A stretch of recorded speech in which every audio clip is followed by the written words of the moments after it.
ew golê gola Wanê, ew gol çavê Sîpanê, ew xemla Kurdistanê te nadin malê dinê.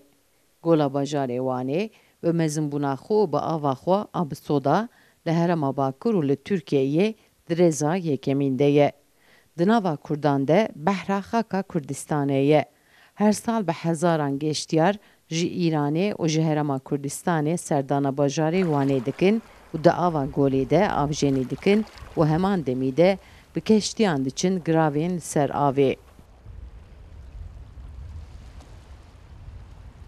Wan ne bi tenê behra xwe bi cinsên pişikên xwe bi xwarinên xwe ên kurdewarî jî tê nasîn. Pişikên cîns li gorî zangeriyê bes li xaka derdorê bajarê Wanê dijîn. Ji aliyê dewleta Tirkiyeyê ve jî dibin parastinê de ne. Wan bi xwezayiya navçeyên xwe, bi sulav, bi kelha xwe, bi şînkayiya li çiyayên xwe ve bûyê ciyê geştîguzarî ye.